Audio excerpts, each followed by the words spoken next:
आप देख रहे हैं छत्तीसगढ़ का लोकप्रिय चैनल जेएक्स न्यूज छत्तीसगढ़। 70 साल से मलबे में पड़ा था 1700 साल पुराना शिवलिंग। पुरातत्व विभाग ने संवारा क्या है इसका इतिहास। सागर जिले से करीब 75 किलोमीटर दूरी पर स्थित एरन गांव चिक कर भारत के इतिहास की गवाही दे रहा है।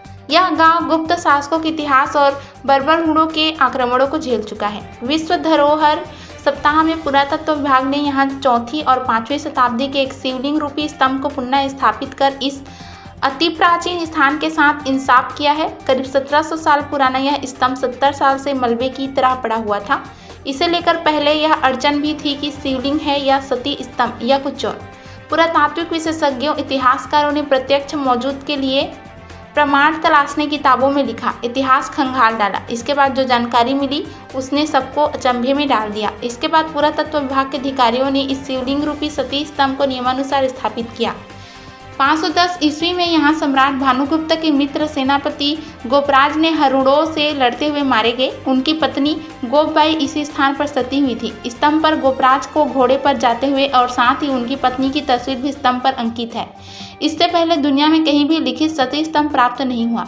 इसकी खोज जनरल कनिंघम के 1874 में की थी। सागर जिले में बीना नदी के किनारे स्थित एरन में इस शिवलिंग रूपी स्तंभ पर 510 ईस्वी की दुनिया के पहले सती स्तंभ की इबारत मौजूद है। इसके अलावा 4वीं शताब्दी के चित्र का अभिलेख भी इस पर वर्णित है।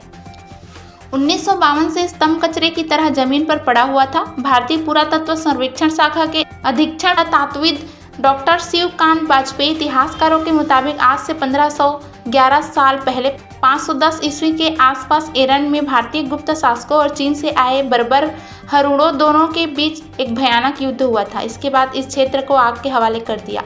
यहाँ उसके अवशेष मौजूद है। यह विज्ञान के कार्बन 14 विधि से प्रमाणित है। 1950 में 510 ईस्वी से पहले 4वीं शताब्दी के शक क्षत्रप श्रीधर वर्मन का अभिलेख भी खोज लिया गया है। वहीं अब शिवलिंग को फिर से ठीक कर दिया गया है। अब एरन में बड़ी संख्या में पर्यटक शिवलिंग को देखने आ रहे हैं। पुरातत्व विभाग की कोशिश है कि फिर से इसकी खूबसूरती को वापस लौट आया है। इलाके के लोगों में भी इसे लेकर खुशी है। यदि आपने हमारे चैनल को सब्सक्राइब नहीं किया तो कर दीजिए और बेल आइकन को दबाना ना भूलें ताकि आपको हर खबर की अपडेट मिलती रहे।